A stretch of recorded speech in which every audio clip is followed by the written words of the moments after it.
Olá pessoal, eu sou Alex Ferreira, sou psicólogo, trabalho na área clínica com a perspectiva da psicanálise.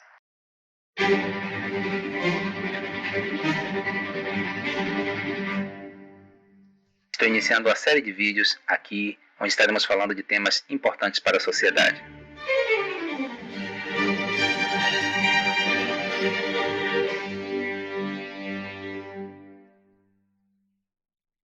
E como primeiro tema debatido aqui, estaremos falando sobre a depressão. A depressão é um tema muito presente na sociedade, onde cada vez falamos mais sobre.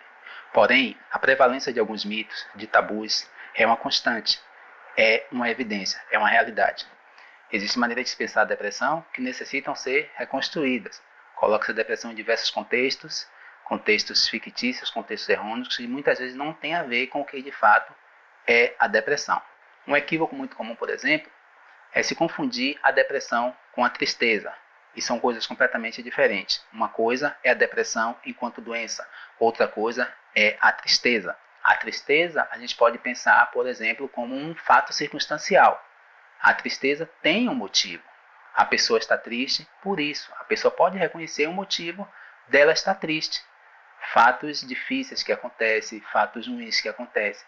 Às vezes a gente perde um ente querido, acidentes, perda de trabalho, término de relacionamento. E a gente pode enumerar aqui diversas situações que podem gerar uma tristeza no sujeito. Mas isso não necessariamente tem a ver com depressão. Vale salientar que a tristeza ela poderá estar inserida no sujeito no quadro depressivo, porém como uma manifestação sintomática da depressão. Sim, como um dos muitos sintomas da depressão. Na tristeza também, a pessoa pode manifestar sintomas no corpo, como taquicardia, como dores no peito, como choro constante, mas isso não necessariamente é depressão. Como eu já disse, uma coisa é a depressão enquanto doença, outra coisa é a tristeza. A depressão a gente pode pensar como um afundamento, como um vale, como aquela queda, aquela redução nos nossos níveis de energia, no nosso nível de satisfação. A gente perde a satisfação em realizar tarefas que antigamente nos davam muito prazer. Não podemos deixar de mencionar as questões hipotalâmicas. São aquelas funções que regulam a energia do corpo, nosso sono, nosso apetite, e esse impacto irá cobrar muito da vida do sujeito.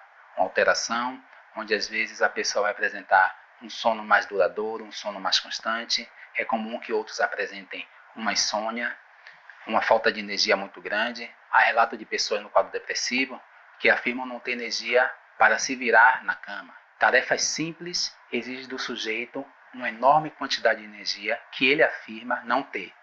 Também temos que mencionar as funções corticais, que é a nossa forma de enxergar a vida, a nossa forma de ver o mundo, a nossa cosmovisão. Diante desses fatos, é preciso repensar a maneira como estamos lidando com esse problema que é tão presente na sociedade. Às vezes, na tentativa de ajudar, você pode estar ampliando o problema da pessoa. De que modo? Eu vou citar aqui uma frase clássica que certamente muita gente já ouviu. Você precisa reagir. Quando eu digo isso a uma pessoa que está inserida no quadro depressivo, será que eu estou ajudando a pessoa? Quando eu digo à pessoa que você precisa reagir, eu estou dizendo à pessoa que sair daquela situação depende única e exclusivamente das forças da pessoa. Isso é um mito. Isto não é verdade. A depressão tem tratamento e é muito importante a ajuda profissional. Inclusive, em casos, é muito comum a intervenção medicamentosa. Isso não deve ser encarado como uma vergonha, de forma nenhuma. Cada sujeito é único e vai responder ao tratamento de formas diferentes. Nenhuma depressão é igual a outra. Então não podemos cometer o erro de achar que sabemos o que a pessoa está passando.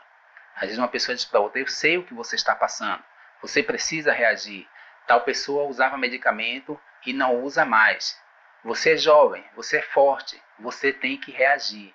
Você está tendo a intenção de ajudar e isso é louvável, mas a melhor ajuda para uma pessoa no quadro depressivo é a procura de um profissional. É importante que você fale sobre isso, que você fale sobre os seus problemas. Se você que está assistindo esse vídeo se enquadra ou se percebe em alguns dos contextos aqui apresentados, procure a ajuda de um profissional e fale sobre isso. Fale sobre o que você está sentindo, procure um profissional que esteja na condição de te ajudar. E vamos falar sobre isso. E você? Consegue diferenciar tristeza de depressão? Comente aqui. Se você gostou do conteúdo aqui apresentado, marque um amigo, curta, compartilhe e vamos falar sobre isso.